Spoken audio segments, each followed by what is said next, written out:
આ કે જેને મતલબ અત્યારે જે મારી ઉપર ફરિયાદ કરી છે કુંદને, એને 30/12 એની પહેલાંની એક તારીખ છે, એને વોરંટ બજાવે છે, એને હાજર રહેવાનું કહે છે કે તમે મહુવા ખાતે કે નિવેદન લખાવજો, અને પછી મારી પર ગુનો નોંધાય છે. આવા તો કેટલાય માણસો છે જેના મારી પાસે પ્રૂફ છે.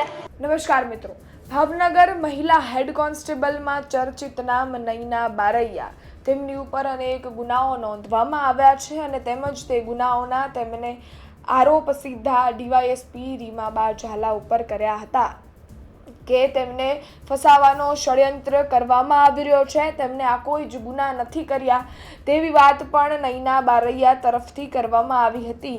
પરંતુ ગઈકાલે આપણે વિડીયો જોયો જેમાં તેમને વિડીયો બનાવતા બધા જ ગુનાઓની સ્પષ્ટતા આપી છે અને એક એક ગુનાને લઈ અને તેમને વાત કરતા બધા જ ગુનાઓ છે તેની સ્પષ્ટતાઓ આપવામાં આવી છે. ત્યારબાદ તે વિડીયો બનાવતા જ તેમને તેમનો જીવ ટૂંકાવવાની પણ કોશિશ કરી હતી. જીવ ટૂંકાવવાની કોશિશ કરતા જ તેમને બોટાદમાં સારવાર માટે લઈ જવામાં આવ્યા હતા. બોટાદ હોસ્પિટલમાં તે સારવાર હેઠળ હતા, પરંતુ આજે તેમને હોશ આવ્યો હશે ને તેમજ તેમનું નિવેદન આજ સવારથી જ સોશિયલ મીડિયામાં વાયરલ થઈ રહ્યું છે અને તેમજ એમાં ફરી એકવાર તેમને એક નોટિસ સાથે કહ્યું છે અને તેમને એવું પણ કહ્યું છે કે મારી પાસે અનેક પ્રૂફ પુરાવા છે જેનાથી હું મારી જાતને સાબિત કરી શકીશ તેવી વાત નૈના બારૈયા તરફથી કરવામાં આવી રહી છે. વિગતે સમગ્ર ઘટનાની વાત કરીશ તો આજે સવારે જે નૈના બારૈયા છે તેમનું એક નિવેદન ચર્ચામાં આવ્યું છે અને તેમજ તે નિવેદનમાં તે ફરી એકવાર બધા જ ગુનાઓને લઈને સ્પષ્ટતા કરતા તો જોવા મળે જ છે, પરંતુ તેમની ઉપર જે 5મો ગુનો નોંધવામાં આવ્યો હતો તેને લઈ અને ફરી એકવાર વાત કરી છે અને તેમજ તેમાં તેમને નોટિસ બતાવતા કહ્યું છે કે આ મેમ જે બેન છે જેને મારી ઉપર કેસ કર્યો છે, જેને મારી વિરુદ્ધ કમ્પ્લેન લખાવી છે, એની ઉપર પ્રેશર કરવામાં આવ્યું હતું અને કહ્યું હતું કે અમે તારી સાથે છીએ.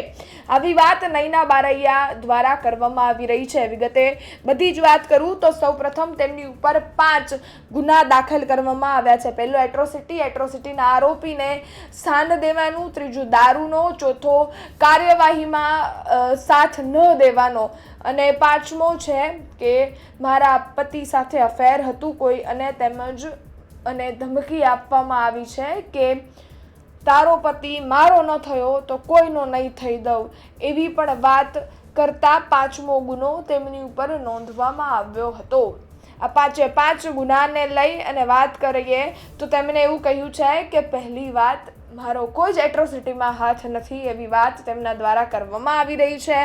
બીજી વાત તેમણે એવી કરી છે કે જો દારૂ મારા ઘરેથી મળી આવ્યો ને તો હવે તો વિડીયો વાયરલ થવો જ જોઈએ.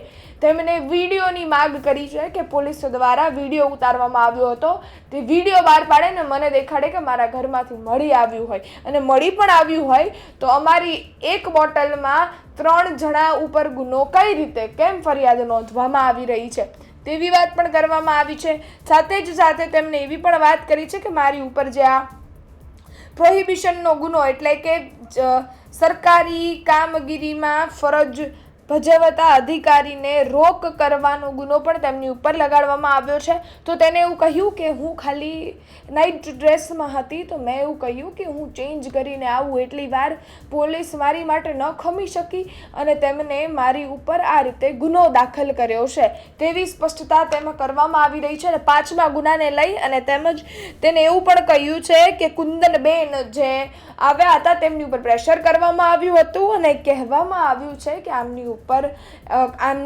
વિરુદ્ધ કમ્પ્લેન કરો, તમને જે પણ મદદ જોતી હશે તે ઉપરથી કરવામાં આવશે તેવી વાત નૈના બારૈયા દ્વારા આમાં કરવામાં આવી રહી છે. અને તેમજ નૈના બારૈયાનું એવું પણ કહેવું છે કે રીમાબા ઝાલા છે તેમને ખૂબ કોશિશ કરી છે ને મારી સાથે કોઈ જ પણ માણસનું થોડું પણ બગડ્યું હશે ને તેને ફોન કરીને કહેવામાં આવ્યું છે કે આની વિરુદ્ધ કમ્પ્લેન કરાવો તેવી વાત નૈના બારૈયા દ્વારા આમાં કરવામાં આવી રહી છે.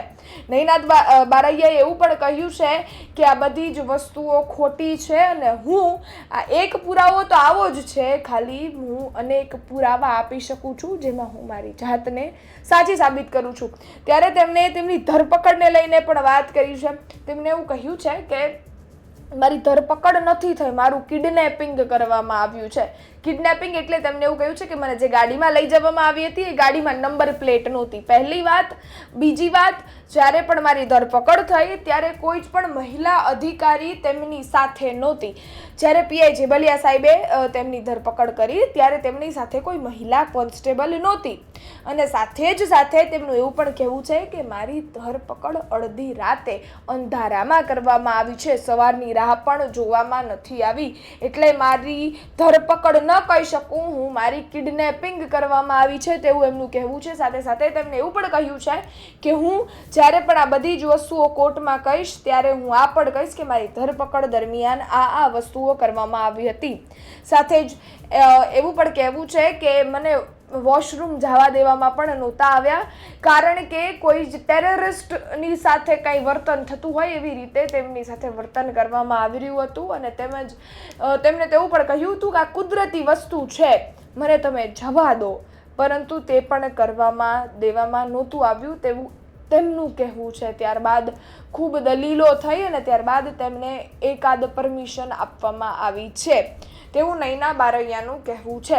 નયના બારૈયા દ્વારા આ બધા જ આરોપ મૂકવામાં આવ્યા છે. સાથે જ સૌથી મોટી વાત તેમણે એવી કહી દીધી છે કે હું ગવર્મેન્ટ અધિકારી હતી એટલે મારી ઉપર ષડયંત્ર કરવામાં આવ્યો રીમાબા ઝાલા તરફથી. અને તેમજ એવું પણ કહેવામાં આવી રહ્યું છે કે તેમને એવું હતું કે આમની ઉપર આરોપ લગાડી અને ત્યારબાદ ગવર્મેન્ટમાં હોય એટલે ડિસમિસ કરવાની વાત કરીશું, એટલે મારી જિંદગીની સાથે ખૂબ ખિલવાડ કરવાની કોશિશ તેમના દ્વારા કરવામાં આવી રહી છે. અને વાત કરવામાં આવે કોર્ટની ને કેસની, તો તેમણે એવું કહ્યું છે કે પાર્થિયાની અગેન્સ્ટ કેસ કર્યા હતા, જેમની ઉપર એટ્રોસિટીનો ગુનો દાખલ કરવામાં આવ્યો છે. તેમને કોર્ટમાં કેસ ફાઇલ કર્યો હતો, પરંતુ તેમને પણ ધમકી આપવામાં આવી કે તારું કરિયર હજી ચાલુ થાય છે, જો તું કેસ પાછો નહીં લે તો તારી કરિયરને બરબાદ કરી દેશું. આવી વાત પણ નયના બારૈયા દ્વારા અહીંયા કરવામાં આવી રહી છે. આ બધી જ વાતો નયના બારૈયા દ્વારા અહીંયા કહેવામાં આવી છે. અને તેમજ ફરી એકવાર આમાં ડીવાયએસપી રીમાબા ઝાલા ઉપર આરોપ કરવામાં આવી રહ્યા છે. હવે જે રીતે તેમને એવું કહ્યું કે હું કોર્ટમાં જઈને વાત કરીશ, એમ જ જે પણ આપણે નક્કી નથી કરી શકતા કોણ ખોટું કોણ સાચું, પરંતુ આ કેસ જ્યારે કોર્ટમાં જશે, સુનાવણી થશે, ત્યારે અદાલત જે ફેસલો લેશે કે કોણ સાચું છે અને કોણ ખોટું છે. ખેર, આ સમગ્ર વસ્તુ મેં તમને જણાવી, તેને લઈ અને આ માહિતીને લઈને તમારું શું માનવું છે કોમેન્ટ્સમાં ચોક્કસથી જણાવજો. આ માહિતી ગમી હોય તો લાઈક શેર કરવાનું ભૂલશો નહીં. અને હા, હવે તો સબસ્ક્રાઈબ કરી દો અમારી ચેનલને, અને બાકી હોય તો, અને જો તમે અમારી ચેનલ છે તેને ફેસબુક કે ઇન્સ્ટાગ્રામ પર જોતા હો તો ફોલો કરી દેજો. ધન્યવાદ.